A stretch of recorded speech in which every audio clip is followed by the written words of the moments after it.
Et donc c'est le moment de voir défiler Renault. Dans ce défilé anniversaire, Renault a voulu illustrer sa publicité, je crois, Renault moteur d'idées depuis 100 ans. Aujourd'hui, c'est un double symbole que Renault célèbre, celui de ses 100 ans donc, et celui des 100 ans du mondial. En effet, ce sont les 100 ans de l'entreprise. Renault propose donc pour débuter le salon un voyage dans le temps du premier véhicule, la voiturette, datée de 1899, jusqu'au dernier bébé, la Velsatis. La voiturette, c'est celle que l'on voit maintenant. C'est un spécimen vivant, comme disait Louis Renault à ses débuts. À sa base, c'était un tricycle à moteur de Dion-Bouton. Donc cette voiturette que vous voyez date de 1899.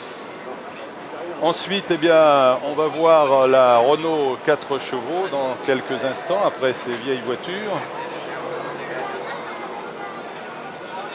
Renault est le 10e constructeur mondial, il faut le rappeler.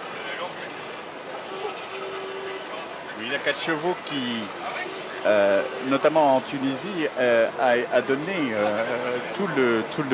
a fourni tout le parc de taxis, les bébés taxis, n'est-ce pas Christian Vella, notamment à Sfax. On l'aperçoit d'ailleurs, la Oui. 4 chevaux Oui. jaune, peut-être que Sfax, Gilles Amado va nous la présenter. Cette 4 chevaux qui est un véritable symbole, elle a été conçue pendant l'occupation et présentée au salon, on la voit derrière la grosse voiture, au salon de l'auto en 1947. Elle a été fabriquée jusqu'en 61 à plus d'1 million d'exemplaires. Jean-Claude, on peut ajouter que la 4 chevaux Renault a remporté sa catégorie au Rallye Monte-Carlo, qui est vraiment un test très très important. On l'appelait la petite mode de beurre, la 4 chevaux. C'est ça, oui. Et comme le signalait Charles Villeneuve en Tunisie, c'était les voitures qui servaient de taxi. C'est vrai que vous avez un passé commun en Tunisie tous les deux. Voilà pourquoi vous parlez longuement de la Tunisie. Alors, il y a la Dauphine aussi. Alors, la Dauphine, elle date de 1958. C'est la première voiture française construite à plus de 2 millions d'exemplaires. Elle a fait un tabac.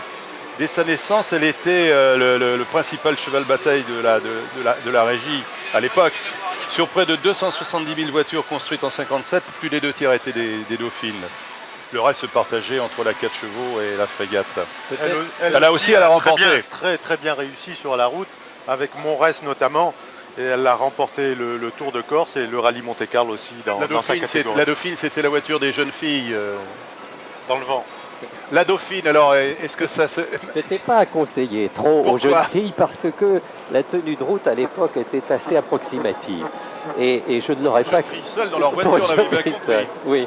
Vous voyez, ça a été un choc pour la jeunesse de l'époque, cette voiture légère, qui était encore à peu près accessible. Avant, c'est dommage, on n'a pas... Oh, regardez-la comme elle est belle en décapotable, la 4 chevaux. 4 chevaux, Ouais. splendide. Et derrière une R16, R30. Et on a passé tout à l'heure peut-être un peu vite, mais vous voyez le champ vient. À gauche, vous avez probablement un taxi de la Marne, un des fameux taxis de la Marne, dont l'histoire est imprégnée dans l'inconscient collectif des Français. Et tout à fait à droite, à un moment, j'ai vu la 40 chevaux, qui a été, à la fin des années 20, la voiture la plus prestigieuse de la gamme. Vous la voyez au centre, légèrement à droite en jaune. Le temps s'arrange un petit peu sur les Champs-Élysées. Les Parisiens sont venus nombreux, ils sont courageux d'être venus ce matin sous la pluie. Enfin, c'est un spectacle magnifique. On va pouvoir décapoter. Les R16. Voilà, c'est ça, la 40 Ah oui. chevaux. C'est sublissime. Elle a eu des records, à Montlhéry en particulier, sous une autre forme, mais c'était une Avec ces voiture. vieilles voitures, ce qu'on a vu qui était formidable ce matin, c'est qu'elles roulaient toutes. Il n'y en a pas qui ne soient tombées en panne, quoi. Et c'est la raison pour laquelle il faut également admirer leurs collectionneurs, qui sont des gens qui n'hésitent pas à se mettre les mains dans le cambouis. C'est un marché très sain, celui des automobiles de collection, car les frimeurs et les investisseurs sont tout de suite exclus, à la première panne.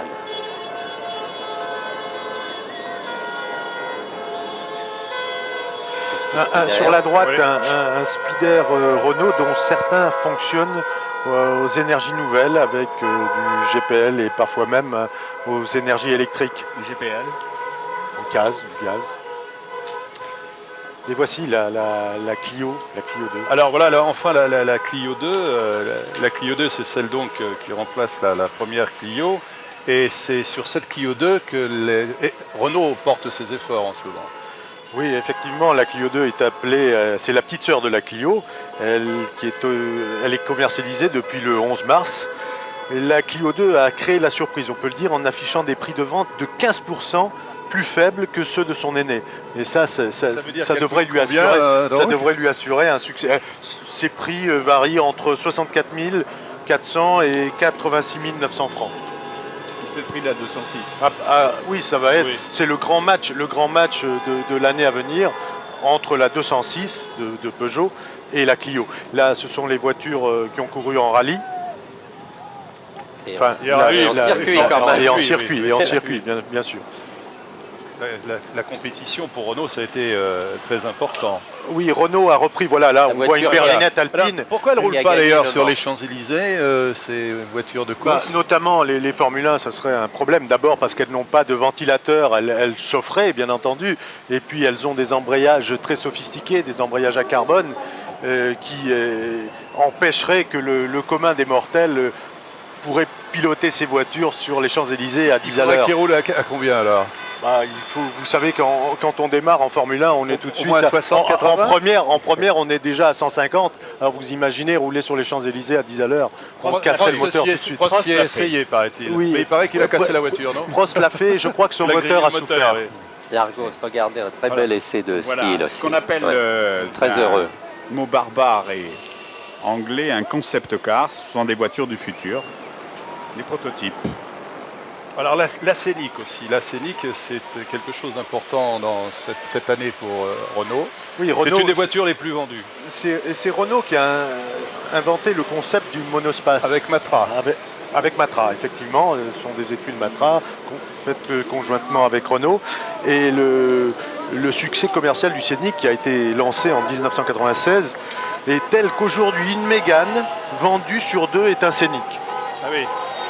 C'est un condensé de technologie d'ailleurs, et l'énergie de demain, puisqu'elle est respectueuse de l'environnement. La Mégane Scénic a donc été déjà commercialisée à 500 000 exemplaires.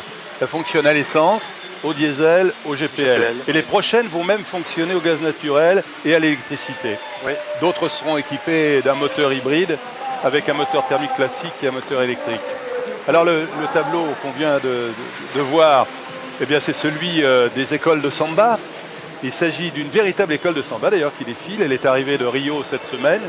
Son nom, le nom de cette école, c'est Impératrice Léopoldine.